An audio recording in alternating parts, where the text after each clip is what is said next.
சுவையான லட்சக்கொட்டை கீரை பருப்பு தான் இன்றைக்கி நம்ம செய்ய போகிறோம். ஃப்ரெண்ட்ஸ் எல்லாருக்கும் வணக்கம். எல்லோரும் சௌக்கியமாக இருக்கீங்க அப்படின்னு நான் நம்புகிறேன். இன்றைக்கி வந்துங்க நம்ம லட்சக்கொட்டை கீரை இருக்குது இல்லைங்களா, நஞ்சுண்டான் கீரை அப்படின்னு கூட சொல்லுவாங்க. அதை வச்சு தான் நம்ம பருப்பு செய்ய போகிறோம். நான் ஏற்கனவே துவரம் பருப்பை வேக வச்சு ஃப்ரிட்ஜில் எடுத்து வச்சுருந்தேன் இல்லைங்களா, அதாவது மீல் ப்ரெப்பில் அந்த மாதிரி நம்ம எடுத்து வச்சுருந்தோம். இப்போ இந்த மாதிரி நம்ம எடுத்து வச்சுருக்கும்போது சீக்கிரமாக நம்ம ஆஃபீஸ் போகும்போது சுறுசுறுப்பாக இந்த ஒரு பருப்பு தயார் பண்ணிக்கலாம். இப்போ அந்த பருப்பில் சின்ன சின்னதாக இருக்கக்கூடிய பொடி பொடியாக இருக்கக்கூடிய பூண்டு அப்படி தோலோடு அதில் கழுவி போட்டுட்டேன். அதுக்கப்புறம் ஒரே ஒரு பச்சை மிளகா மட்டும் நான் குட்டி குட்டியாக கட் பண்ணி போட்டேங்க. அப்புறம் கருவேப்பிலை கொஞ்சம் நம்ம உருவி அதுக்குள்ளே போட்டுக்கலாம். இது எல்லாமே ஃப்ரிட்ஜிலேருந்து நம்ம வெளியில் எடுத்து வைக்கிறோம் இல்லைங்களா, அந்த பருப்பு அதுக்குள்ளே அப்படி நம்ம போட்டுக்கலாம். அதுக்கப்புறம் 1 or 2 தக்காளி நம்மளுக்கு வேணுங்கிற அளவுக்கு அதையும் நறுக்கி அதுக்குள்ளே போட்டுக்கலாங்க. இப்போ நம்ம ஃப்ரிட்ஜிலேருந்து எடுத்த உடனே பார்த்திங்கன்னா அந்த பருப்பு கெட்டியாக அப்படியே இருக்கும். பார்த்தா பாருங்களேன், இந்த மாதிரி நம்ம கட் பண்ணி எடுக்கிற மாதிரியான இது பதத்தில் தான் கெட்டியாக இருக்கும்.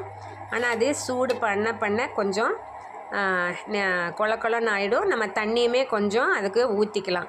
ஏன்னா சூடாகிறதுக்கு தண்ணி வேணும் இல்லைங்களா, இல்லைன்னா அடி பிடிச்சிரும். இப்போ இதில் தேவையான அளவு கல்லுப்பையும் நம்ம போட்டுக்கலாங்க.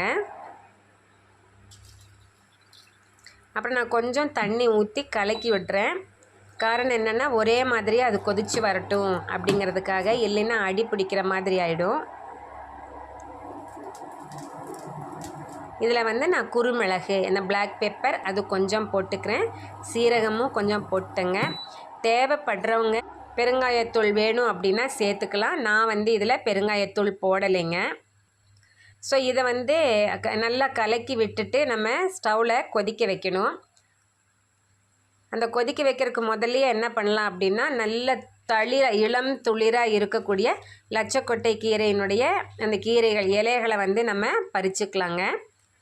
அதை நல்லா கழுவிட்டு பொடி பொடியாக நறுக்கி நம்ம இந்த ப்ரிப்பேர் பண்ணி வச்சுருக்கோம் இல்லைங்களா, அந்த தால் பருப்பு அதுக்குள்ளே இதை அப்படியே நம்ம போட்டுடலாம். இது எல்லாத்தையும் போட்டதுக்கு அப்புறமா தான் நம்ம அதை வேக வைக்க போகிறோம், கொதிக்க வைக்க போகிறோம். இப்போ இதை நல்லா ஒரு கலக்கி கொடுத்து இந்த மாதிரி கொதிக்க விடணுங்க. அது நல்லா அந்த கொதிக்கும் போதே சீக்கிரமாக வெந்துக்கும். ஏன்னா நம்ம போட்டிருக்கிற பூண்டு, பச்சை மிளகா, கருவேப்பிலை, தக்காளி, இந்த கீரை எல்லாமே சீக்கிரமாக வெந்துடும். அதை நம்ம சாதத்தோடையும் சாப்பிட்லாம். நான் இதை கோதுமை அடையோடு சேர்த்து சாப்பிட்ருக்கேன். ஃப்ரெண்ட்ஸ், நீங்கள் இதை செஞ்சு பார்த்துட்டு ஃபீட்பேக் கொடுங்க. See you, best wishes. Bye bye friends.